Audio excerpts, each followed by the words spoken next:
12월 28일 토 20일 격려 자신을 믿고 격려하기. 격려는 평범한 사람을 특별한 사람으로 만드는 마법의 문장이다. 막심 고릿기. 암울하기만 해서 포기하고 싶을 때 가족이 건넨 격려의 한마디는 어둠에서 탈출할 수 있는 빛이 된다. 세상이 메마른 사막처럼 느껴지고 아무런 가망이 없다고 절망하고 있을 때 들리는 선생님의 따뜻한 격려 한마디는 희망의 삭을 틔워주는 단비가 된다. 처참한 기분이 들 때 어린 아들에게 듣는 단순한 격려의 말 한마디가 한 사람의 인생 행로를 바꾼다. 칭찬은 대단한 효과가 있다. 그러나 격려는 더욱더 대단한 효과가 있다. 격려란 용기나 의욕이 솟아나도록 북돋워준다는 의미를 갖고 있으며 영어 표현 인커리지 역시엔 만들다, 넣다, 플러스 커리지, 용기가 합쳐진 말로 용기를 불어넣어준다는 의미를 갖고 있다. 어떤 사람을 바꾸는데 지적하고 가르쳐주는 것은 매우 효과가 크다. 하지만 믿고 격려해주는 것은 그보다 훨씬 더 효과가 크다.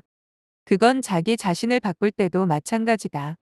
거듭된 실패에도 포기하지 않으려면 우리에게 용기를 북돋아주는 사람들이 곁에 포진하고 있어야 한다. 자신감을 갖고 도전하려면 누군가의 따뜻한 격려가 있어야 한다. 하지만 그런 사람들이 누구에게나 있는 것은 아니다. 있다고 해도 필요할 때 언제나 격려를 받을 수 있는 것도 아니다. 우리를 사랑하는 부모님도 우리와 함께 할 수 없을 때가 있다. 아무리 자비로운 선생님도 도움이 필요할 때를 제대로 파악하지 못할 수 있다. 누구보다 친한 친구도 우리를 잊고 지낼 때가 많다. 그러나 우리 자신은 절대로 우리와 떨어져 있을 수 없다. 스스로를 잊어버릴 수도 없다. 그러므로 우리가 필요할 때 우리를 격려해줄 가장 확실한 사람은 바로 우리 자신이다. 아이들이 따르는 부모, 학생들이 좋아하는 교사, 존경받는 상사들에겐 한 가지 공통점이 있다. 잘했을 때 칭찬을 아끼지 않을 뿐 아니라 실패했을 때 힘과 용기를 주는 격려 기술이 남다르다는 것이다. 성공하는 사람들 역시 공통점이 있다.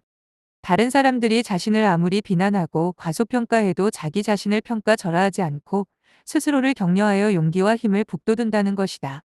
실패했을 때 누군가를 비난할 수 없다면 자신을 비난해야 한다고 생각하는 사람이 많다. 그러나 사랑하는 사람이 실패할 때 그를 비난하는 사람은 없다.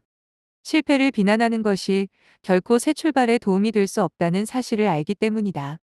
한순간의 실패에서 벗어나 다시 도전할 수 있으려면 사랑하는 사람을 대하듯이 자기 자신을 너그럽게 대하고 따뜻하게 격려해 줄 수 있어야 한다. 어디를 가건 항상 함께 있는 사람은 나이고 우리를 진흙탕에 처박을 수 있는 사람도 거기서 건져낼 수 있는 사람도 바로 우리 자신이기 때문이다. 자기 격려란 자기 내면의 잠재한 힘을 끌어내어 전진할 수 있는 동력으로 만드는 능력을 말한다. 자기 격려를 잘하는 사람은 단단한 내면 세계를 가진 사람이다. 운동선수나 가수들은 관중의 박수와 환호 소리가 열렬할수록 더욱 높은 기세로 실력을 발휘하지만 그렇지 못하면 능력을 제대로 발휘하지 못하는 경우가 많다. 하지만 노련한 선수나 가수들은 외적인 요소에 별로 영향을 받지 않는다. 그들은 아무도 응원하고 칭찬해주지 않아도 남들이 쉽게 도전하지 않는 고난도의 일에 도전하고 몰입하면서 성취감과 기쁨을 느낀다. 그들은 외적인 보상이나 다른 사람의 평가에 연연하기보다 내적 가치와 목표를 지향하면서 스스로를 격려하는 능력이 남다르다. 가장 효과적인 자기 격려는 원하는 것을 이미 이룬 미래의 자기가 현재의 자기에게 해주는 격려다. 그렇다면 자기 격려는 어떻게 해야 하는 것일까? 첫째, 제대로 실천하지 못하고 있는 일, 노력하는데도 아직까지 성과가 나타나지 않는 일이나 중도에 포기하고 싶어지는 일 한 가지를 찾아본다. 포기하게 만든 장애물은 무엇인가? 둘째, 타임머신을 타고 미래로 날아간 것처럼 10년 혹은 20년 후 꿈을 이루어 행복한 삶을 살고 있는 자신의 최고 모습을 상상하라. 어디서 누구와 무엇을 하면서 어떻게 살고 있는가? 오감을 동원해서 생생하게 상상해보라. 그리고 꿈을 이루기 위해 거쳐왔던 과정을 그려보라. 셋째, 미래의 관점에서 현재의 나를 바라보라. 지금 겪고 있는 문제와 그 문제를 포기하지 않고 극복할 수 있는 해결책을 찾아보라.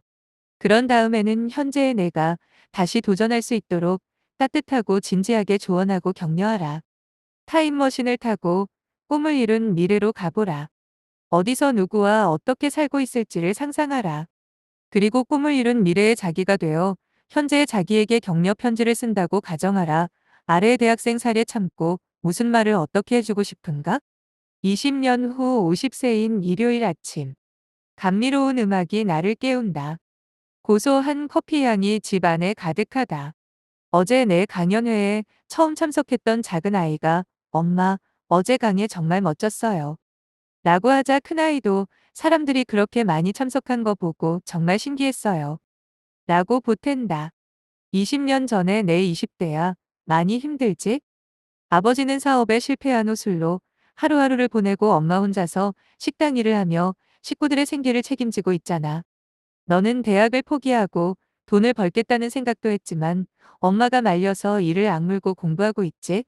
대견하게도 장학금을 받으면서 아르바이트로 번 돈을 허투루 쓰지 않고 엄마에게 드리고 있네? 고맙구나. 너무 힘들어 억울하다는 생각도 들지? 그럼에도 너는 좌절하거나 포기하지 않고 항상 밝고 명랑하게 지내려고 노력하고 있구나. 역경을 뒤집으면 경력이 된다. 남다른 경력을 가진 사람은 모두 남다른 역경을 이겨낸 사람들이야. 20대에 내가 있었기에 지금의 나는 정말 많은 사람들의 희망이 되고 있다. 오늘은 500명의 고등학생들에게 내 꿈의 희망의 날개를 달아라. 라는 주제로 강연을 했어. 내가 꿈을 이루면 그건 또 누군가의 꿈이 된다는 너의 생각이 현실로 이루어져서 자랑스럽고 고마워. 나의 20대야. 대학교 3학년생이 쓴 꿈을 이룬 미래의 자기가 현재의 자기에게 쓴 편지. 키포인트. 어떤 사람을 바꾸는데 지적하고 가르쳐 주는 것은 매우 효과가 크다. 하지만 믿고 격려해 주는 것은 그보다 훨씬 더 효과가 크다. 그건 자기 자신을 바꿀 때도 마찬가지다. 그러므로 간간히 하던 일을 멈추고 꿈을 이룬 미래의 자기 모습을 상상하라. 그리고 현재의 자기를 응원하고 격려하라.